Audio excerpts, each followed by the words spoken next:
Good morning, everyone. Let's start with the today's topic, that is MCQs of for BPT 20 BPT 2 of the year 2012 of July. First one, the action of brachioradialis muscle is an example of which order? Third order lever. The lever states there are three orders: face, women efficiently. Fulcrum comes in between, weight comes in between, and third one is efficiently, FATAM comes in between. In the third order lever, FATAM is in between. Thus, the brachioradialis muscle is third order lever.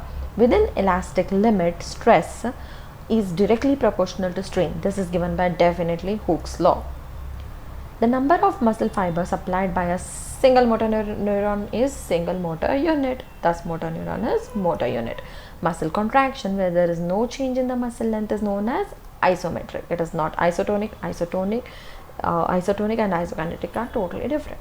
The muscle whose action would oppose the action of prime movers, the opposite group of muscle, is nothing but your antagonist.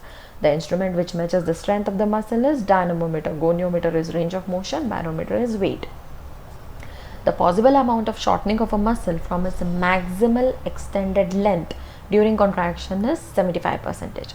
The stereotype involuntary motor response to a sensory stimulus is known as reflex action. Which of the following come under the motor examination? Power test, endurance test, deep tendon reflexes. Among this option, we know that deep tendon reflexes is definite motor neuron examination. When we do motor examination, motor is nothing but movement. Definitely power and endurance are a must. Thus, all of the above becomes the answer. 10th one, when the working muscle are subjected only to the force of gravity acting upon the part to be moved of stabilized is known as free exercise. The answer is free exercise. Delorme's technique is used to improve strengthening, joint range of motion, coordination, or none of the above. Delorme's technique is the PRE, that is progressive resistive exercise format, then that is nothing but your strengthening. 12th one, increase in leverage results in definitely increased load. We have learned while giving resistance whether to increase the resistance or to increase the leverage. Single localized quick decisive movement of high velocity low amplitude performed before the patient can stop it is termed as manipulation.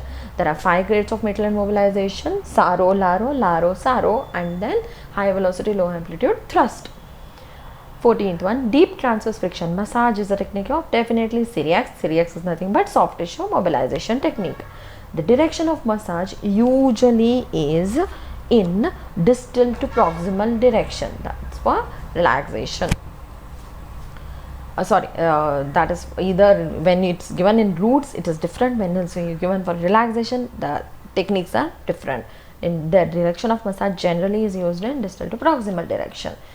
The answer over here can be very difficult to guess, because the answer can be both as well, because the direction of massage, if it's stroking, proximal to distal is relaxation, distal to proximal is activation. So please, I would suggest you to mark the answer both.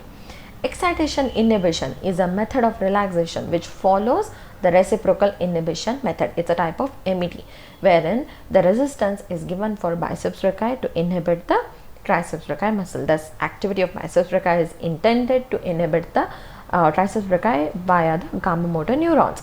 17th one, ground reaction force is directed in which direction? Upward direction, downward direction.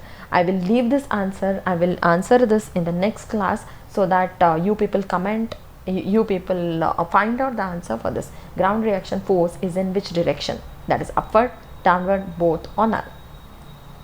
18th one, in suspension theory, when the point of suspension is vertically above the center of gravity, it is known as vertical axis. It is not axial, it is not eccentric axial, it is vertical suspension. 19th one, during limb length measurement, squaring of pelvis is not necessary in apparent limb. Apparent limb length is not taken from the umbilicus, where the both legs are not equalized. True limb length, where the both legs are equalized, both and none. I will also leave this for the homework, so please find out the answer and come So the next time I'll be answering both 17th and 19th. The last question, Berger's exercise is related to muscle strength, range of motion, coordination and blood supply. Berger's exercise is related to blood. So it's easy to remember, B and B. Berger's is related to blood supply. So we'll meet you all in the next class, that is for 2012 exercise therapy MCQ paper. Thank you one and all.